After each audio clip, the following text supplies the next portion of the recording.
What's going on, guys? Razor Middle here, and it's been a while since I made a big video like this, so thanks for stopping by. Pokemon Sword and Shield have been out for 2-ish months now, and I think they're fantastic games. With DLC just announced and some new Pokemon revealed, I think now is a good time to give my opinions on all the brand new Pokemon in Sword and Shield. A little criteria for this video is that I'm going to leave out all Galarian forms, Gigantamax forms, and ignore these Pokemon shinies when judging them, since that may be a separate video down the line if you guys like this video. Two disclaimers would be that A, these are just my opinions and it's okay if you disagree with me, just don't attack me in the comments, I'm a human too. And B, with DLC being announced, it's possible that if you're watching this video far into the future, I may be missing some new Pokemon that weren't revealed at the time of making this video. Well, with all that out of the way, be sure to smash the like button and subscribe. It truly helps me out a lot as I try to grow the channel, so I'd appreciate it a ton. Okay, rambling mode off and opinion mode on. Here are my opinions on all the new Pokemon in Sword and Shield. So far? Question mark? Grookey is amazing. This is everything you could ever ask for in a starter evolution design. It's adorable and has a distinct personality as well, so that's awesome. Grookey will also hold a special place in my heart as my first Masuda Method shiny that I ever got, so even though I'm only judging non-shinies in this video, it'll still hold a special place in my heart just for being Grookey. Thwackey is okay, I just wish it would have kept the same color as Grookey. Like, where did that come from? The yellowish green seems like a weird aesthetic considering it isn't a prominent color on Grookey at all. Rillaboom. I was Grookey gang up until the game started leaking a few weeks before and I saw its final evolution. It's not bad, let me just say that up front, but the drum is so off-putting and it affects the overall design for me. First of all, some basic questions here. Does Rillaboom have to carry that thing around with him 24/7? And what happens if he loses it? Just know here, if the drum wasn't there, I probably would have picked it because it smacking around its enemies with drumsticks is a cool idea, to be honest. Also, I'd kind of like to see it as a Super Smash Bros. Ultimate DLC character. Just leave the drum at home though. Scorbunny's cute, but that's about it. Its design is simple, but that works really well here since it's just a starter Pokemon and it doesn't have to be super outlandish to be memorable. It's generic, and that's okay here. Overall, it gets a thumbs up for me. For Reboot, it's an interesting concept, but that's about it. Nothing truly stands out about it to me. Now, Cinderace, ugh.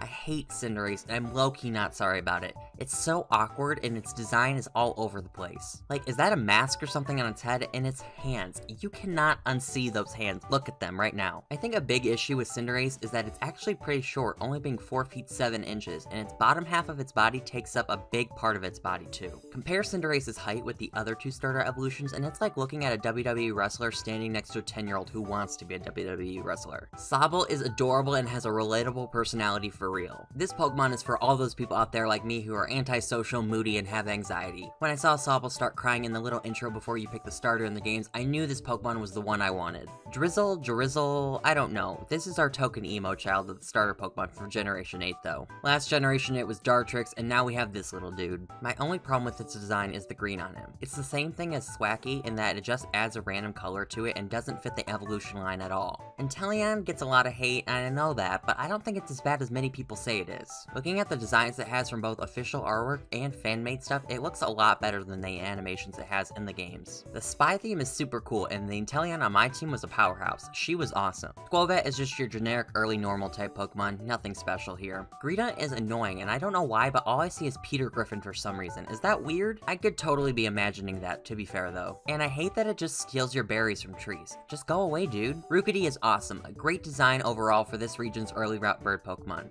Cute, and it stands out compared to its predecessors with the color palette it has. Corvuswire is cool, and that's about it. Corviknight is a very beautiful Pokemon. It's menacing while also beautifully designed. If there was ever a Pokemon out there who should get a third typing, Corviknight should totally get the dark type, but as it is right now, the steel flying dual type is good. I actually really like Blipbug a lot. A lot of the early bug Pokemon that you can get from past generations like Wurmple, Kricketot, Venipede, and the one from Generation 6 whose name I'm blanking on, they just don't do it for me. Blipbug is cute, and low-key reminds me of that electric type gym leader from Kalos with those big ass glasses. Doppler is decent enough. If it was the final evolution, then we'd have an issue, but as a middle stage, it does its job. The bug psychic dual type is awesome too, which helps. Orbeetle is easily one of my favorite new Pokemon from Gen 8. Like I said, the bug psychic type is amazing, but coupled with this design, it legit looks so badass. They've been knocking it out of the park with these early route bug Pokemon since Alola. It's great to see. Hot take time, I really don't like Nickit. It seems kind of bland to me considering we already have lots of Fox Pokemon out there. Nickit fans out there, don't come for me just yet because it's about to get worse for y'all. That's because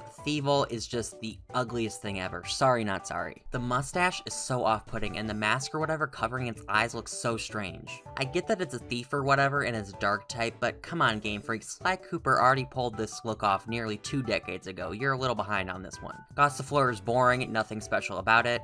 Eldegoss is the same thing as Gossifleur, yawn. Wooloo must be protected at all costs. I don't care what anyone might say, but Wooloo is one of the greatest things that Generation 8 has given us. Everything from its design to its cry is truly perfection. For Double, this dude is cool beans. The horns are a nice aesthetic to show its growth after evolving from a cute little sheep like Wooloo. My opinion for Chewtle might be an unpopular one, but this Pokemon is absolutely ugly. Its head is way too big for its body. I mean, what turtle out there looks that derpy looking? How does it not tip itself over with how big its head is? That's gotta be a lot of energy expelled for real. Dreadnought's a cool Pokemon with a cool concept and a cool design. It legitimately looks like it could bite off a limb, and I don't want any of that shenanigans, so I'ma just compliment it and stay on its good side. Yamper is, okay. There's nothing special, but nothing inherently wrong. It's probably going to be a Pokemon forgotten as the years go on. I don't like Boltund, and I can't tell you exactly why. I don't ever foresee myself using this, and I only caught it to complete the dex. If I could catch all 399 other Pokemon to complete the dex and exclude Boltund, I probably would do it, to be honest with you. Roly-Poly, I love its name, and the design is cool, I guess. I love Carcoal's name, as it's a play on words with charcoal since it's a rock and fire type.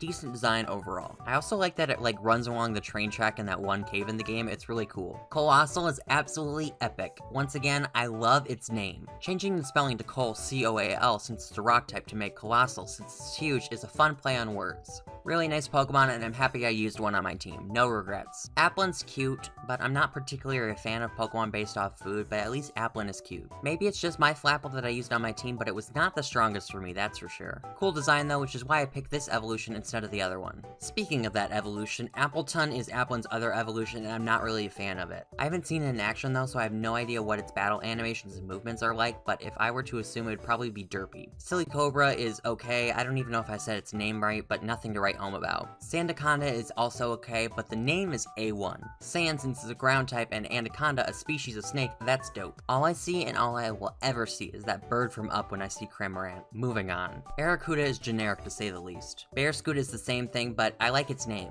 Every time I see it, I think of that 80s song Barracuda. Ooh, Barracuda. Dun dun dun dun dun dun dun. Okay, moving on. Sorry about that. Toxel. Okay, everyone, it's time. When I say to you that I would literally die protecting this Pokemon, it's not an exaggeration. Toxel is literally my child and the cutest Pokemon I've ever seen in my life. Toxel slander is not allowed in my presence. Take that madness somewhere else. Toxel fans, rise up with me here. Toxtricity is truly one of the coolest Pokemon to ever exist. The design is so awesome and it's a type combo we've been waiting for years. Initially, I liked the amped up form because yellow is my favorite color and the combination of purple and yellow is very striking. This changed, however, when I got a Toxel who evolved into low-key form and it grew on me. A fantastic Pokemon all around. I can't wait to get a shiny of it one day. So for Sizzlipede, and doing my research for this, I found something. You know how I complained that Cinderace was too short? Okay, but listen here, because if I had to see it, you have to see it as well. Sizzlipede is only 2 feet shorter than Cinderace. Yes, this tiny thing is literally half the height of Cinderace. What the hell is that? It's a decent mon, I guess. I don't know. Centiskorch is very menacing and a nicely designed Pokemon. Also a random trivia fact for all you Pokemon trivia fans out there, its German name is Infernopod, and that's real dope. Clobbopus's name is A1, and it's a little cutie. Can it really get any better than that? Grapplock literally has one of the best color palettes of any Pokemon out there in the history of this franchise. It looks so freaking cool, I can't even handle it. The second I saw it, I knew it was going to be a member on my team, and I have zero regrets about it. Grapplock is easily one of the best designed Pokemon of all time in my opinion. Sinistea is cute, but nothing special here. Poltergeist is also cute and nothing special, but I could see myself using one on a secondary playthrough, to be honest. I personally feel it was a big missed opportunity to introduce the dual type of Ghost and Normal, but that's just me nitpicking. Hatena's Party Hat is a cool aesthetic and it's a good Pokemon all around. I actually never used one despite having its final evolution on my team because I got its middle stage in Glimwood Tangle instead of this Pokemon. Hatterene is also very good. Like I said, I caught this one in Glimwood Tangle and it's a good beloved Mon. Hatterene is very elegant, beautiful, and a nicely designed Pokemon. It's simple, yet delivers what it needs to be as a fairy psychic dual type. I hope to Lord Helix though that Hatterene is spared from the hentai community, but I bet that madness has already started. Don't Google Gardevoir, just trust me on this one. The second I saw Impidimp in the Glimwood Tangle livestream trolling everyone by stopping us from seeing the mystery Pokemon being teased, I knew it'd be one of my favorites, and it is. Morgrum's features kinda disturb me. I mean, it's not bad or anything, but it's just kinda incredibly creepy to look at. Grimmsnarl is awesome, what else can be said? Obstagoon is a very, very cool Pokemon and has a striking design. I love the color combos and the pattern of its fur. Those X's on its arm are neat especially. Okay, so for Berserker, I don't hate this Pokemon, I just hate that it exists. Let me explain. I just fail to see why a Meowth evolution was needed, considering we already got an Alolan form last generation and regular Meowth got a Gigantamax form. Was this really necessary? I don't believe so. For Corsola, now this is an evolution the world needed. Corsola is so forgettable sadly, but giving it an evolution really helped it out. And personally, I like seeing Game Freak make a big statement about climate change with Corsola's lore. Our oceans are special, so we should treat them with all the love they and all the animals in there deserve. All I gotta say for Sirfetch'd is finally. Literally, all I have to say. Finally. Along with Berserker, Mr. Rime is probably the most unnecessary evolution. At least its design is decent enough, but Mr. Mime creeps me out, so that doesn't help Mr. Rime's cause here. Reunigrus is epic. I love it so much. It's a much better evolution for Yamask than Confagrigus, in my opinion. Milcery is cute, I guess, but there's nothing special about it. It's just a blob with eyes. I should make an April Fool's video ranking all 63 Alcremie forms from worst to best, because that'll be the only way to make this thing the slightest bit relevant. For Phalanx, I'm probably in the minority on this one, but I don't overly love it. I like its in-battle animations of it breaking apart and forming back together, but it's just kind of blah to me. Maybe it could have used a pre-evolution or evolution to give it some more oomph. Pincurchin, I legitimately forgot this Pokemon existed until I sat down to write this script.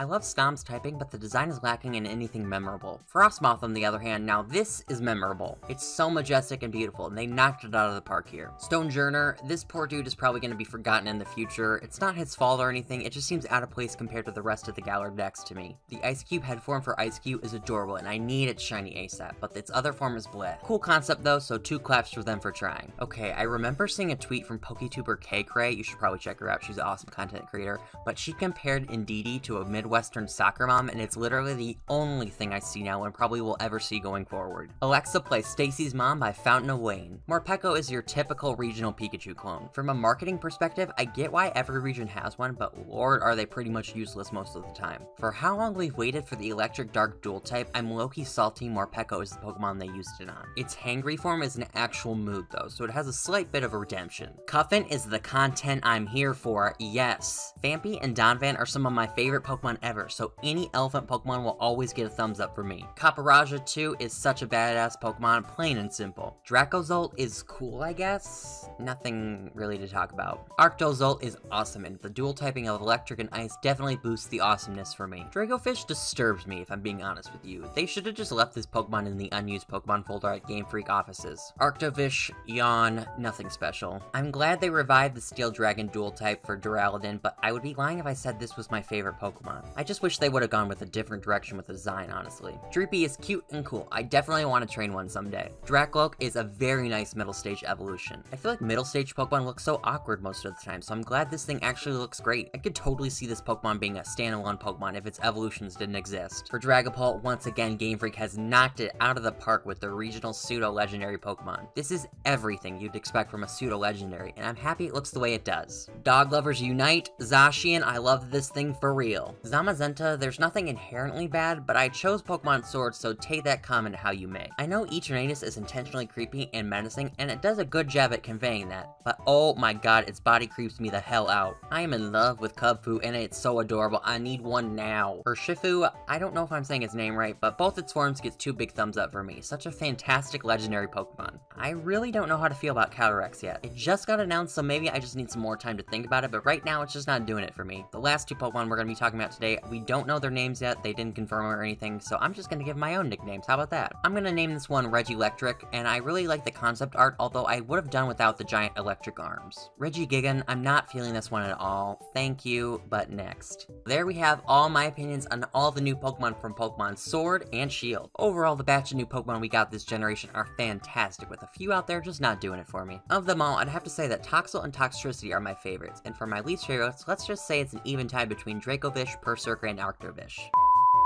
Oh my god, as I'm doing the recording for this video, I forgot Pinchurn existed again. So yeah, that one's gonna be in the least favorite column too. Be sure to let me know your favorites in the comments down below. I cannot wait to hear. Just like how I will respect all your opinions, please keep in mind that these are just my opinions, and if you disagree, that's okay. Be sure to smash the like button and subscribe. Those two things really help the channel grow, so I'd love if you could do that for me. I mean, it's free, come on, help your boy out. Well, enough rambling from me. As always, I'm Razor Middle, and I'll see you later for alligators.